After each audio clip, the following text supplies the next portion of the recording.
திருவருள் மிகுந்த ஆலடி அருள்மிகு சிவ சுடலைமாட சுவாமி ஆலயத்தில் ஆடி மாத கொடை விழா வெகு சீரும் சிறப்புடனே நடைபெற்றுக் கொண்டிருக்கிறது. இந்த அருமையான நாளையில் கன்னியாகுமரி மாவட்டம் கண்ணக்குறிச்சி கிழவூர் நகரை சார்ந்த பரமேஸ்வரி நதி வில்லிசை கலை குழுவினர்களாகிய நாங்கள் இந்த ஆண்டவனுடைய ஆலயத்தில் கிராமிய கலைகளிலே ஒன்றாகிய வில்லிசை கலையினை மிக சிறப்பாக நிகழ்த்த இருப்பதின் காரணத்தால் நாங்கள் நிகழ்த்தக்கூடிய இந்த வில்லிசை கலையிலே சொற்குற்றம், பொருள் குற்றங்கள், இலக்கண குற்றம், இலக்கிய குற்றம், எழுதாள குற்றங்கள் என்று சகலவிதமான பிழைகளும் நிகழலாம். ஆம், ஒருவன் ஒரு தொழிலை செய்யக்கூடிய நேரம் குற்றங்கள் ஏற்படுவது என்பதுதான்.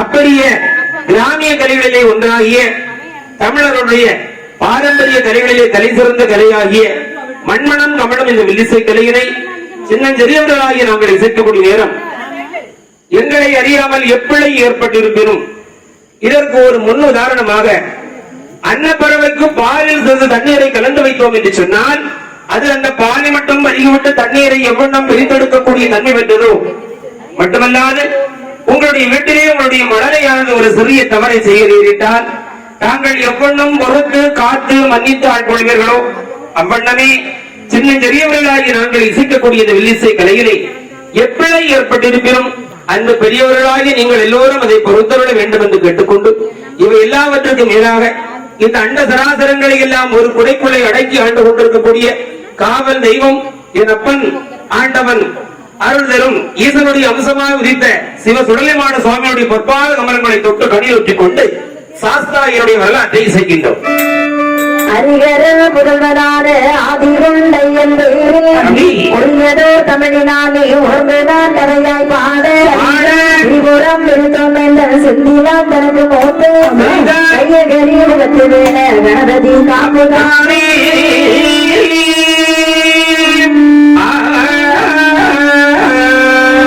தவத்தினார் இந்த விரலா தூண்ட வரம் வாங்கி சிவனாதை மறுத்தி பெருமாள் அருகே வயந்து சென்ற கருவடிவாய் பெண்வேசம் கொண்டு சத்தியம் செய்து வரமளித்த கலைஞன் பிறந்த கருவடித்தவரை யானை முகவன் காப்பதாமே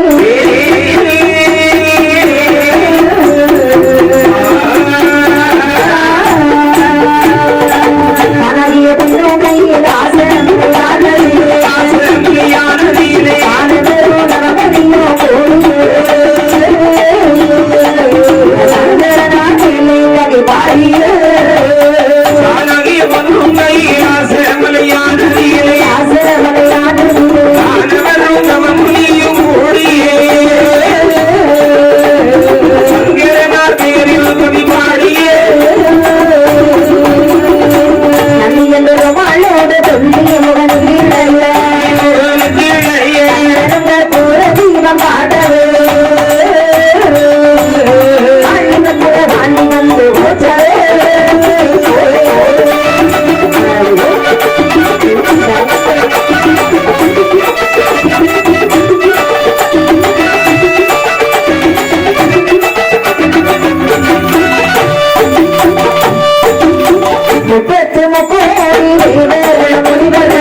பகவானும் பார்வதியும் இருக்கின்றார்கள்.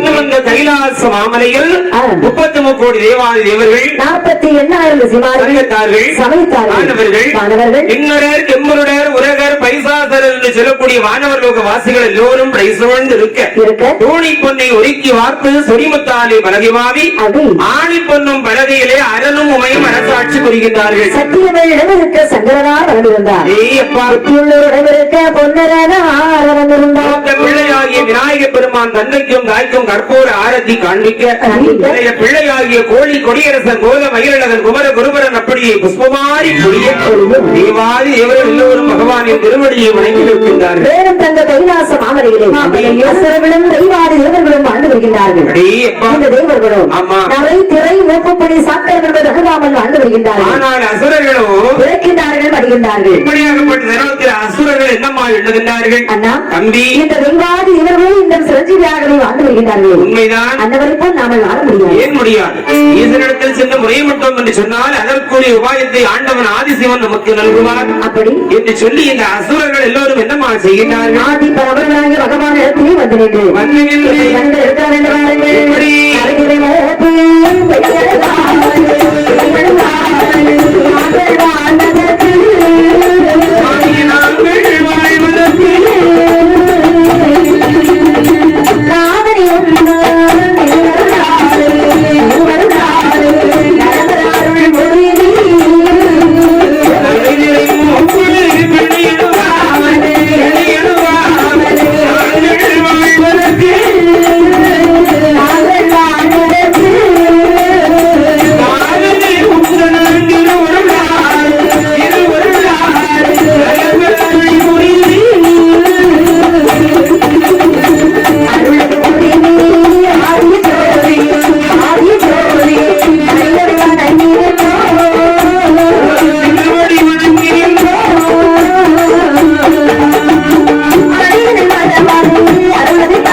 ஆதி பரவர்களாகிய பகவான் இடத்தில் வருகின்றார். ஆதி சிவனிடத்திலே வந்து என்னமா மழைமுடுகின்றார்கள்? ஆதி கரைக்கண்ட பகவானே அசுரர்களே சுவாமி இந்த தெய்வாதி எவரோடு இந்த சிரஞ்சீவியாகவே வாழ்ந்து வருகின்றார்கள். அவர்களுக்கும் நாங்கள் வாழ முடியாதா? அப்பா தேவர்கள் இன்னும் சிரஞ்சீவியாக வாழுகின்றார்கள் என்று சொன்னால் இரண்டு மிக முக்கியமான காரணங்கள். அது என்ன காரணம்? ஒன்று அவர்கள் சதா நேரமும் சதா சிவனாகியனுடைய நாமத்தை உச்சரிக்கக்கூடிய அடியவர்கள். அதனால் மற்றொன்று தேவர்கள் தேவாமிர்தம் சாப்பிட்டவர்கள். ஆதலால் அன்னவரை போன்று நீங்களும் வாழ வேண்டும் என்று சொன்னால் தேவாமிர்தம் சாப்பிட வேண்டும். அப்பா பகவானே அந்த தேவ அமிர்தமானது எங்கே சுவாமி கிடைக்கும்? கடையிலோ சந்தையிலோ சென்று பெற முடியாது. தேவா தேவரின் துணை கொண்டு திருப்பார் கடலை சென்று கடைந்தவர்கள் என்று சொன்னால் அந்த பிறக்கும் தேவாமிர்தம் வாங்கி சாப்பிட்டீர்கள் என்றால் என்னும் தீர்க்காய் சொல்லுவாடலாம். அந்த அமிர்தத்தை கடைய முடியுமா? ஒரு கல் வீடாகுமா? ஆகாது. ஒத்தமரம் தோப்பாகுமா? ஆகாது. ஒரு கையை தட்டினால் ஓசைதான் வருமா? காத்துதான் வரும். ஒன்று விட்டால் உண்டு வாழ்வு. நம்மிடத்திலே ஒற்றுமை அகன்றோடி விட்டால் அனைவருக்கும் தாழ்வு. உங்களுக்கு அமிர்தம் வேண்டும் தானே? அப்படி என்றால் நீங்கள் தேவர்களை அழைத்து சென்று தானே போக வேண்டும். பகவானே அந்த தெய்வாதி எவரும் உங்களுக்கு பகையாளி அல்லவா? காரியம் கழிய வேண்டும் என்று சொன்னால் கழுதையின் காலிப்படி என்பார்கள். பகையாளி ஆனாலும் உறவாடி கெடி என்று பழமொழி ஒன்று உண்டு. உங்களுக்கு வேண்டியது அமிர்தம். உடனே நீங்கள் அவர்களை பகையாளி என்று பார்க்கின்றீர்கள். உங்களின் சரிபகுதி என்று எண்ணிக்கொள்ளுங்கள். அப்படி என்று ஈசனுடைய உரை கேட்டு தெய்வாதி தேவர்கள் இந்த அசுரர்களுமாக அப்படி அமிர்தமான கடை வேண்டும் என்று சொல்லி இல்லை அசுரர்களும்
ராணியாக செலுத்தார்கள். மலையை மத்தாகவே சமைத்தார் என்று சொல்லக்கூடிய ஆலகால விஷம் பருந்தி அரவத்தை கையராய் பாதித்தார்கள். அழகாகவே அமர்தமானது கரையக்கூடிய நேரத்தில் அதன்படி அமிர்தம் வந்து பிறந்தது. அமிர்தத்தை அசோகாரணம் எடுத்துச் செல்கின்றார். ஆமா, அமிர்தம் கிடைக்காது என்ற தெய்வாதி இவர்களோ காக்கும் கருளாகிய மாநிலத்தை உரைவிடக்கூடிய நேரத்தில் எம்பெருமான் கண்ணபெருமாத்மா என்னம்மா எண்ணுகின்றார். ஒரு பருவ வங்கியாகவே சமைந்து அசுரர்கள் இருக்கக்கூடிய அமிர்தத்தை வைத்து தெய்வாதி இவர்களுக்கு அமிர்தத்தை வங்க வைத்துக் கொடுத்திருக்கிறார். இதை அறிந்தார்கள் அசுரர்கள் தேவர்களை விடக்கூடாது என்று சொல்லி மீண்டும் தேவர்களை அடித்து துன்புறுத்தினார்கள். அறிந்தார் மாயவன் இனிமேலும் இந்த அசுர கூட்டத்தை விட்டு வைக்க கூடாது என்று சொல்லி சிறந்து கொண்டிருக்கக்கூடிய சுதரிசனம் என்று சொல்லக்கூடிய சக்கரத்தை எடுத்து பாதாள லோகத்தில் இருக்கக்கூடிய அசுரர்களை வேறொரு வீழ்த்தியது சக்கராயுதம். இந்த அரிய காட்சியை கண்ணிலே கண்டாள் சுதன் ராட்சசி என்று சொல்லக்கூடிய பெண்மணியானவள் என்னம்மா எண்ணுகின்றாள். சக்கராயுதம் நம்முடைய பாதாள உலகத்தில் இருக்கக்கூடிய ஆண் வர்க்கத்தை அழித்து வருகிறது என்று சொல்லி கண்ணா அபயம் கண்ணா அபயம் கோவிந்தா அபயம் அபயம் என்று அபய குரல் எடுப்பேன். என்னதான் இந்த சக்கராயுதம் எப்படி இந்த பாதாள உலகத்தில் மாயவனுடைய நாமத்தை சொல்ல வேண்டுமேயானால் நிச்சயமாக இவள் மாயவனுடைய பக்தியகத்தான் இருக்க வேண்டும் என்று சொல்லி அவளுக்கோட்டும் அழுவாரித்து விட்டு கடலில் சென்று நீர்த்தமாடி மறு நிமிடமே மாயவனுடைய கையிலே சென்று அவர்தான் சக்கராயுதம். ஆனால் பாதாளத்திலே தன்னந்தனிமையில் இருக்கக்கூடிய ராட்சசி என்னகின்றாள். இறைவா, இந்த பாதாள நாடு எவ்வளவு சீரும் சிறப்பும் பெற்றிருந்ததையா, எவ்வளவு சீரும் சிறப்பும் பெற்றிருந்தது. அதை ஒரு நொடிப்பொழுதுக்குள் சிறலை வைத்து விட்டார் இந்த கண்ணனாகிய மாயவன். ஆடவர் இல்லாத இந்த பாதாள லோகத்தை மீண்டும் ஒரு முறை ஆள வேண்டும் என்று சொல்லி என்னம்மா செய்கின்றாள். ஆதி கரைக்கண்ட பகவானை ராணி வைத்து ராட்சசியானவள் அறிவுரிய ரவத்தை விட்டு வருகின்றார். நவத்திற்கும் வெற்றி பகவான் பெண்மணி முன்பதாக தோன்றி திருவாரூர் ஆறாவது ஆண்களுக்காகவே அனுபவித்தார். விஷயத்த நாட்டங்கால் இருக்கிறாங்க. அழகாகவே ஒரு ஆண் குழந்தையை பெற்றெடுத்தார். பெற்றெடுத்த வாழகனுக்கு பத்மாசமாக வந்தனக்கு என்ற சிறப்பாக நாமம் சூட்டினார். அழகாகவே வளர்த்து வருகின்றார் ராட்சசியானவள். 5 வயதாகின்றது. பூரத்திற்கு அனுப்பி வைக்க பல கலைகளை கற்றுணர்ந்து வருகின்றான். வயது 18. அவனை 55 தேசத்து ராஜமன்னர்களை வரவழைத்து நல்லதொரு லட்சணத்திலே படாடவத்தோடு கூடிய சாம்ராஜ்ய சக்கரவர்த்தி என்று சொல்லி நாட்டை கிருடதாரணம் செய்து வைத்தாள். இந்த பெண்ணையும் ஆலயமனம் முடித்து வைத்தாள். நாட்டினுடைய ஆட்சி பொறுப்பை ஏற்றுக்கொண்டார்கள். எப்படி ஆண்டு வருகின்றார்.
ஆட்சிக்கு வந்ததும் எல்லாரும் தன்னை வணங்க செய்வுள்ள மன்னர்கள் அறியவும் அந்த பாதா நாட்டை சீரும் சிறப்புமாகவே ஆண்டு வருகின்றார்.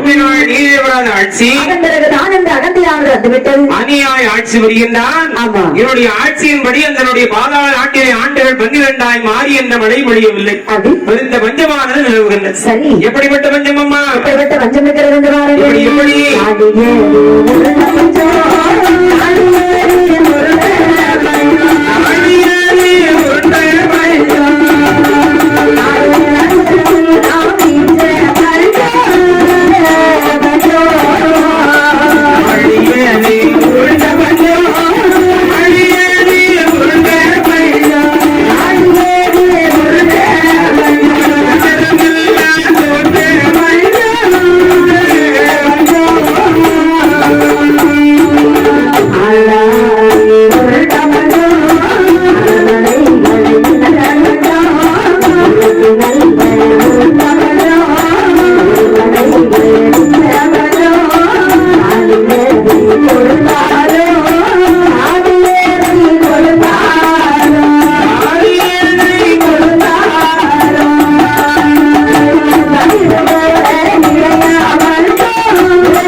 நாட்டிலே எப்படிப்பட்ட வஞ்சம் பிடிக்கிறதா? எப்படி அம்மா? நாடியது ஒரு பஞ்சம், நாடு நகரமெல்லாம் விட்ட பஞ்சம், மறைக்காலதை தொட்ட பஞ்சம், மண்மனை இணைந்த பஞ்சம், ஆளாக்கு இரண்டு பஞ்சம், அவர்மனைகளை அது பஞ்சம், பெருத்த பஞ்சம் நடைபெறுந்தாலே இந்த பஞ்சத்தை எல்லாம் தெரியட்டுவதற்காக வேண்டி பல வரிகளை போடுகின்றான். இந்த வரிகளை கட்ட தவறிய சித்தரசர்கள் என்னம்மா செய்கின்றான்? இந்த வெள்ளக்கம் மீது வழி எடுத்து செல்கின்றார்கள்.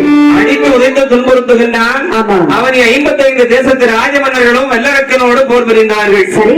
அன்னவரோடு எதிர்த்து போர் படை புரிவதற்கு படை இல்லாமல் ஆமா. என்னம்மா செய்கின்றான்? ஒரு தனி அருகில் வந்து புலம்புகின்றான். சரிதான். அழுவன் புலம்பக்கூடிய நேரத்திலே அப்படி முன்னொரு அமைத்து வைத்த சுரங்க பாதையை கண்ணிலே கண்டான். சுரங்கத்தின் வாயில் வழியாக தப்பித்தோம் விளைத்தோம் என்று விட்டான் ஐயா வண்டியை. அண்ணன் என்று சொல்லக்கூடிய காரணம் போய் கண்டறியாத கள்ளப்பட இடத்தில் வருகின்றான். உலகத்திலே பெரிது என்பதை கண்டாய்ந்தறிந்து அறிந்து அதிலிருந்து உய்யும் வழியை தேடிக்கொள்ளலாம் என்று பெரிதை தேடினான். ஆமா. ஆ. பெருதி பெருதி இந்த மோகன் தான் தெரியுது. அடேயப்பா. அவனோ நான்முகன் படைப்பு நான்மகனோ கரியமால் ஒன்றியில் பிறந்தவன். கரியமானோ அதை கடையத்து என்றும் அலைகடலோ ஒரு முனிவரோ ரொம்ப கலசத்தில் பிறந்தவன். ரொம்ப கலசமோ புவியில் சிறப்படிமன் புவியோ ஆகிற குழந்தை பாரு அரவமோ அம்மன் உமையவள் சிறுவரன் மோதிரன் அம்மை உமையவளோ சிவனுக்கு சிவனோ உன்னதம் இடத்தில் ஒரு உன்னதம் பெருமையை சொல்லுவதும் பெரியதை. ஆமா. அதனால் தானும் ஒரு சிவ தொண்டனாய் சமைய வேண்டும் என்று சொல்லி பத்மாசனாகி வல்லவட்டரானவன் ஆடைமணி ஆபரணங்கள் அகற்றினான். அகற்றினான். திருநீரை மேனியெல்லாம் பூசிக்கொண்டான். அப்படி மர உரிகளால் தன்னுடைய மேனியை மறைத்து விட்டு 12 காலமாகவே அட்ட போனால் ஒரு குண்டம் வெட்டி அதன் மேல் வச்சு கம்பம் நாட்டி கம்பத்திலே கழுசெருக்கி கழுவின் மீது காந்தம் வைத்து அக்கினியை அதிலே மூட்டி அடே அப்பா உண்ணாமல் உறங்காமல் உற்ற ரோமானது விருந்து வருகின்றான். ஈசனை கோரி 12 ஆண்டுகளாய் அரிய பெரிய தவத்தை பெரியலுற்றான் அரக்கன். இவன் இங்கே இப்படி இருக்கக்கூடிய நேரத்திலே சமயத்திலே அந்த தங்க கைலாசமாவரையிலே ஆமா. பகவானும் பாரதி என செய்கிறார் என்று பாருங்கள். எப்படி அம்மா? அஷ்டகிரி பர்வதமா பர்வதமா அஷ்டகிரி பர்வதமா அஷ்டகிரி பர்வதமா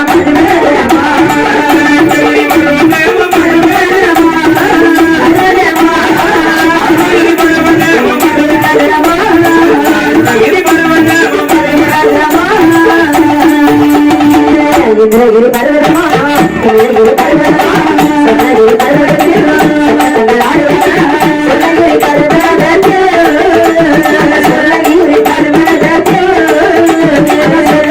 சொல்ல தங்கள்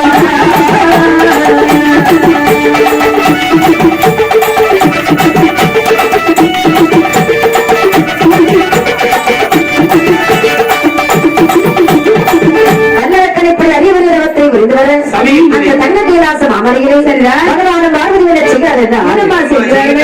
கைப்பதற்காகவே சொக்கட்டான் விளையாடுகிறார்கள். ஆமா. பகவானுக்கு யானை சின்னம், பார்வதிக்கு குதிரை சின்னம். அடே அப்பா. எந்த இடத்தில் பகவான் ஜெயிப்பார், சரிதான். பார்வதி தோல்வியை அறிந்து விடுவார். அந்த நேரத்தில் என்னமா நிகழ்கின்றது? இந்த வல்லரக்கன் செய்த அவமானது பகவானை சென்றடைய பகவானுக்கோ விளையாட்டிலே கவனம் இல்லை. ஆமா. பக்தன் மீது கவனத்தை திருப்பினார். அப்படி. இதுதான் தக்க தருணம் என்று எண்ணி மலைமகளாகப்பட்ட பார்வதா தேவி யானை சின்னத்தை எடுத்து குதிரை சின்னத்தின் மீது ஓங்கி அறைந்தார். கலகலவென்று கை கொண்டு ஆமா. அப்படி சிரிக்கக்கூடிய நேரத்திலே பார்த்தார் பகவானானவர். சரி அம்மா பார்வதி என்ன ஏன் இப்படி சிரித்துக் கொண்டிருக்கிறார்? சுவாமி இன்றைக்கு நானோ ஆட்டத்தில் ஜெயித்து விட்டேன், நீங்கள் தோல்வி அடைந்து விட்டீர்கள். இதோ பாருங்கள், உங்கள் சித்தப்பி கிடக்கும் நிலைமையை பாருங்கள். பார்த்தார் பகவான். மலைமகளே பார்வதி, எம்மை ஜெயம் பெற்று விட்டாய் என்று எதிர்பார்ப்பு கொண்டு பேசுகின்றாயா? நீ எம்மை ஜெயம் பெற்றமையின் காரணம் அறிவாயா? வல்லப்படை என்று சொல்லக்கூடிய வனத்திலே வல்லரக்கன் என்று சொல்லக்கூடிய மிக பிரம்மாண்டமான பக்தன் ஒருவன் என்னை கோரி ஆண்டுகள் 12 அறிவுரை புரிந்து வருகின்றார். 12 ஆண்டுகள் நிறைவேற்றன. அவருடைய தவ அக்னியானது எம்மை சுண்டு விட்டது. என்னுடைய முழு கவனத்தையும் பக்தன் மீது திருப்பி விட்டேன். அந்நேரம் பார்த்து நீ எம்மை ஜெயம் பெற்றதாய் கூறுகின்றாய். உன்னுடைய வெற்றியாக இருக்கட்டும். அப்பெரிய பக்தனை பார்த்து அவனுக்கு வேண்டிய வரங்களை நல்கிவிட்டு வருகின்றேன். பிடிவாதக்காரி மனைமகளே பார்வதி, இது ஒளிமயம் மிகுந்த கைலாசம். ஒன்றிலோ சத்தியமயம் இருக்க வேண்டும், இல்லாது போனால் சிவமயம் இருக்க வேண்டும். மயமும் இல்லாது போனால் ஒளிமயம் மிகுந்த கையிலை ஒளி இருள் உறைந்து விடாத பார்வதி. பார்வதி பிரச்சனை இருக்கிறாரே நந்தி பெருமாள். அந்த நந்தியை வரவழைத்து சரி அந்த வல்லரக்கனை மதிய தந்தை முன் அழைத்து வர சொல்லுவோம். அந்த வார்த்தையை கேட்ட போது ஆதி பரம்பரையாகிய பகவானானவர் அந்த நந்தி வரை வார்த்தையில சொல்லுவார். கனகத்தின் வல்ல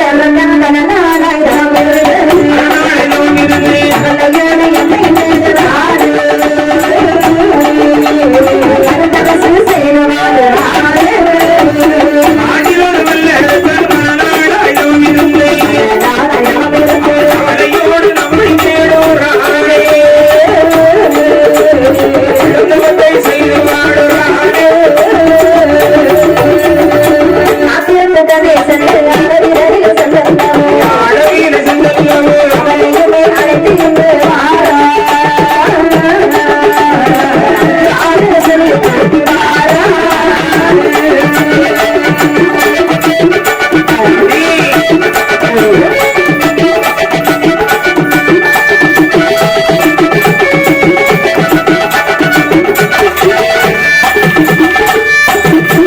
வாராய் நந்தி வந்தேன் சுவாமி. மனத்தினர் பக்தனானவன் இவரை கோரி ஆகா. 12 வருட காலமாகவே பல தவத்தை விருந்து வருகின்றார். சிறப்பு, வெகு ஆண்டவரை மதியம் பிரபுவன் அழைத்து வர வேண்டும். அம்மண்டமே ஆகட்டும் பகவானே. தாங்கள் கூறிய வார்த்தையை அடியில் சிறநீர் கொண்டேன் தான். சரி. ஆனால் என்னுடைய ரூபத்தை சற்றே மாற்றி தாருங்கள். அப்படியாகட்டும். என்று கொன்னையோடு தம்பை சடைமறையில்லை சரிதான். ஓல புலி தோல் ஆடை தரிந்தே ஆமா. ஓர்க்க குடும்பியும் பொருளும் தான் கொண்டு சரி. பல பல ஆறுகள் அடவிகள் குளம் குட்டை குண்டு குமடு காடு மேடெல்லாம் தாண்டி ஆமா. நல்லப்படை வனத்திலே வந்து நோக்குகின்றார் நந்தீஸ்வரர். சரிதான். எங்கு நோக்கினும் வல்லரக்கனை காணோம். ஆமா. யோதியாய் ஓங்கி வளர்ந்த கரையான்பற்றின் உள்ளாக இருந்து பஞ்சாட்சர மந்திரம் ரீங்காரமாகிக் கொண்டிருக்கின்றது. சரிதான். எண்ணுகின்றார் நந்தீஸ்வரர். நாமல் தேடி வந்த பக்தர் இதோ இந்த புத்தியுள்ளாகத்தான் இருக்கின்றார். ஆமா. இவ்வளவு ஆழ்ந்த தவநிலையில் இருக்கக்கூடியவனை எழுப்பினால் என்ன நேர்ந்து விடும்? கோபத்தை சாபத்தை விட்டு விடுவான். ஆதலாலை கைதென்று எழுப்பினால் கலகம் பெற்றுவார் என்று சொல்லி என்னம்மா செய்கின்றார்? சிவபெருமாண்டறியோர் அழகாகவே ஒரு பாடலை பாடுகின்றார். காதில் கேட்டால் நல்லவற்ற நாடகம் கரையான் பற்றை உடைத்தறைந்தார். அந்த நந்தியுடைய பாதத்திலே ஒத்தென்று விடுகின்றார். எதிரிலே தவசி வேஷத்தில் நிற்கும் நந்தியின் கால் மாட்டிலே சாஸ்தாங்கமாய் விழுந்தார். சிவசிவா சிவசிவா என்றே சத்தித்தான். பார்த்தார் நந்தீஸ்வரர் பக்தனே, எழுந்திருப்பா எழுந்திரு. ஆமாம், நீ என்னை யார் என்று எண்ணுகின்றாய்? சுவாமி, நான் யாரை நினைத்து 12 வருட காலமாகவே பாரதவத்தை ஒழிந்து வந்தேனோ அந்த கடவுள் தானே தாங்கள். அச்சோ, எண்ணுவதற்கும் அரிய இறைவனுக்குப்பா எம்மை எண்ணுவதா? நீ எண்ணியது போல் நான் அந்த சிவன் அல்ல. அப்படி என்றால் தாங்கள் யாரோ? என்னுடைய பெயர் தான் நந்திதேவர். நந்திதேவரா? நந்திதேவர் என்றால் நாட்டு பிரம்மதேவர் என்று சொல்வார்கள். உண்மைதான். தாங்கள் யார் என்று சொல்கிறீரா? இல்லை என்றால் சபிக்கட்டுமா? ஆத்திரக்காரனுக்கு புத்திமட்டு என்பார்கள். ஆத்திரத்தை சபித்து விடாதேப்பா. என்னுடைய சுயரூபத்தை காண்பித்தால் நம்புவாய் தானே? என்று நந்தீஸ்வரனுடைய சுயரூபத்தை எடுத்தான். ஆமா. அப்பா இப்பொழுது நம்பினாயா? அப்பா இப்பொழுது நம்பினாயா? பார்ப்பதற்கு மாடாக இருக்கிறதா? அசல் மாடா கம்மதமாக கூட கொம்பை செறிஞ்சு போயிருக்கு. 10 அம்சமும் இருக்கிறதா இல்லையா? இது மண்மாறி பொழிந்தது. மண்மாறி. ஆமா. எப்பா இப்பொழுது என்னுடைய ரூபத்தை காண்பித்தே நம்பினாய் அல்லவா? உன்னுடைய நவநிலை கண்டு வெகுண்டு பகவான் தான் உன்னை கைலாசம் அழைத்து வரும்படி எனக்கு உத்தரவு பிறப்பித்து என்னை அனுப்பியிருக்கின்றார். அப்படி என்ன உடனடியாகவே செல்வோம். அப்படி என்று நந்தி தேவரானவர் அந்நகரத்தை அழைத்துக் கொண்டு அறிந்து பாருங்கள். பலகாத வேலி கடந்து பலகாத வேலி கடந்து ராஜமான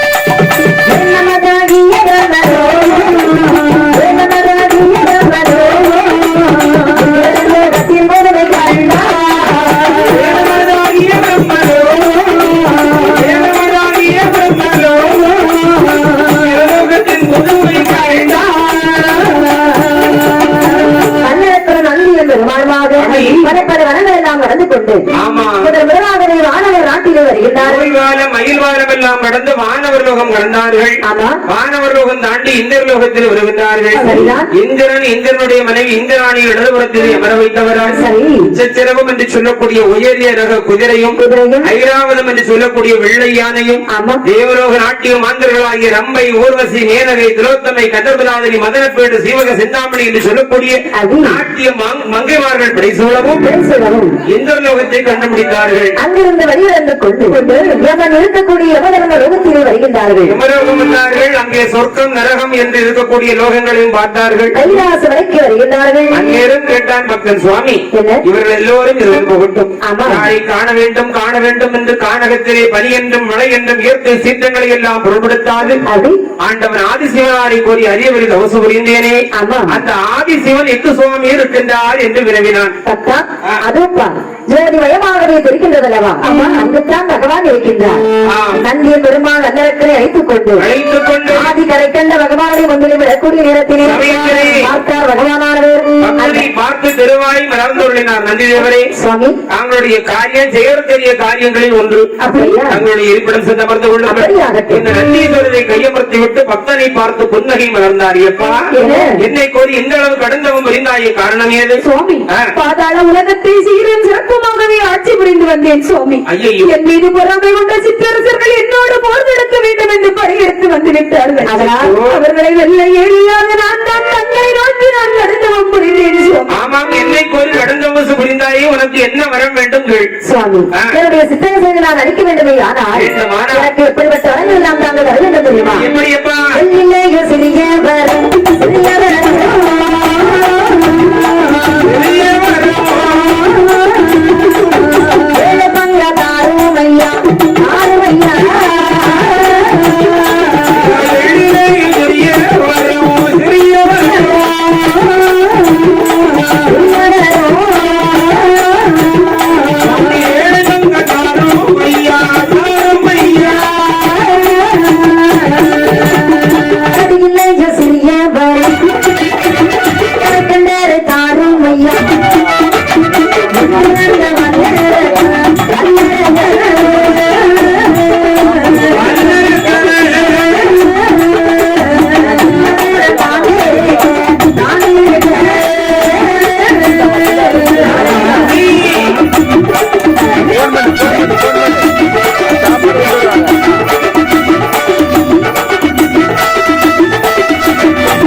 சிறிய சிறியவரமாக இருந்தாலும் இவரை கூடிய வரத்தை தர வேண்டும்.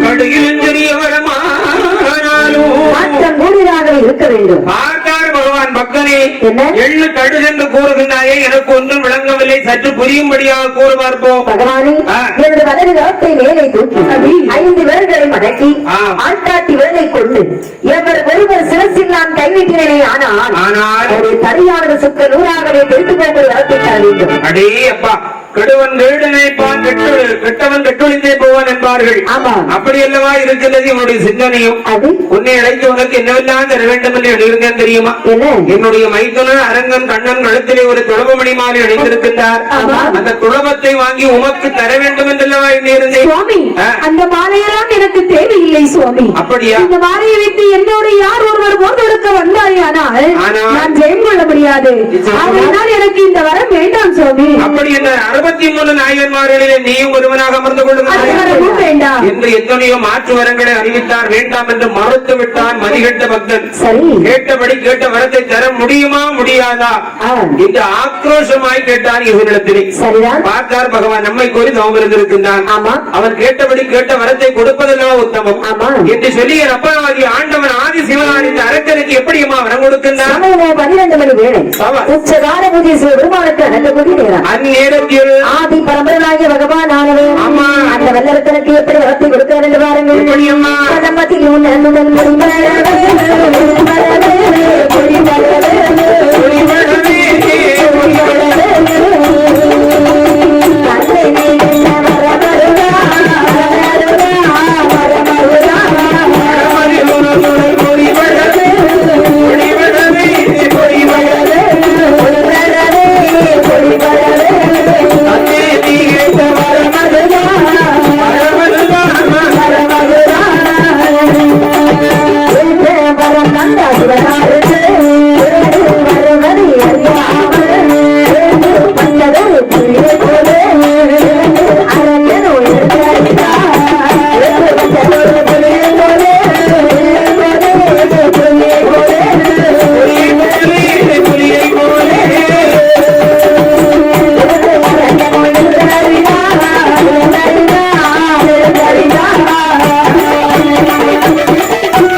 ஆதி கரைக்கண்ட பகவானானவர் எப்படிப்பட்ட வரத்தை கொடுக்கிறார் என்றால் ஆண்டவன் ஆதி சிவன் வரம் கொடுக்கின்றார். சமயமோ 12 மணி வேளை. வேளையிலே திருமணஜீஸ்வர பெருமானுக்கு நடக்கக்கூடிய நேரம். சமயத்தில் அந்த நேரம் பகவான் நல்லத்திற்கு வளர்த்தி கொடுக்கின்றார்.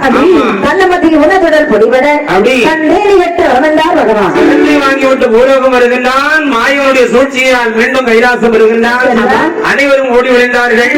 இதனை பழிவாங்க வேண்டும் என நந்தவன தோட்டத்திலே காவல் இருக்கின்ற நடக்கும். அந்நேரம் தன்னை காப்பாற்றும் கடவுள் யார் என்று பார்க்கக்கூடிய சமயம் மாயவன் என்பதை அறிந்தார். ஆடு மாடுகள் வைத்துக் கொண்டிருக்கக்கூடிய மாயவனுடைய திருப்பாதத்தில் நெஞ்சு புகுந்தார் மகாதேவர். ஆடு மாடுகளை மகாதேவனத்தில் ஒப்படைத்து விட்டு மாயவனார் இந்த அரசனை அழிக்க வேண்டும் என்று சொல்லி எப்படியுமா வருகின்றார்.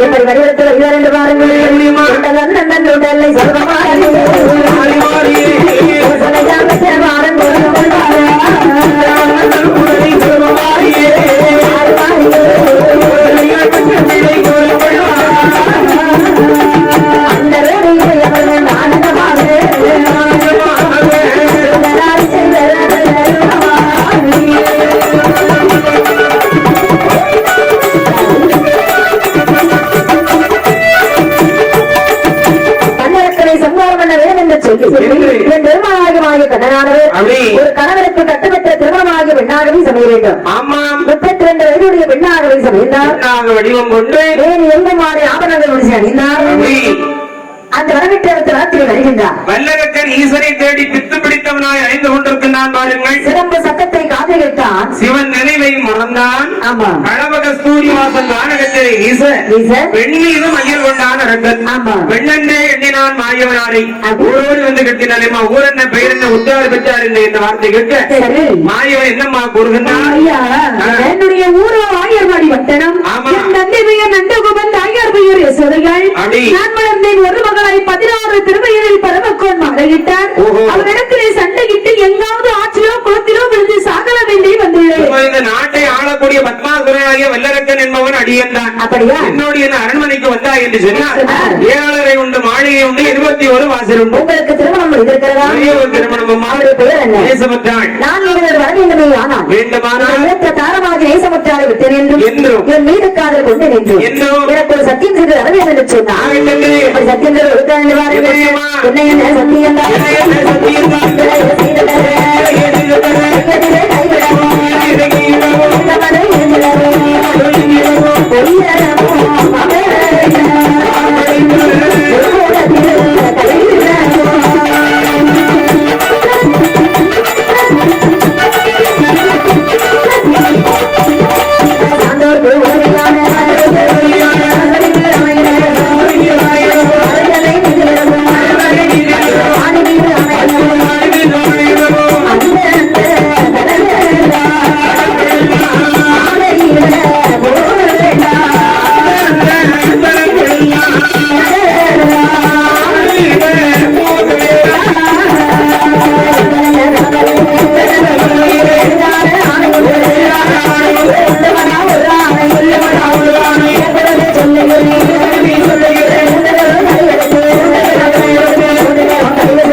பிடிக்க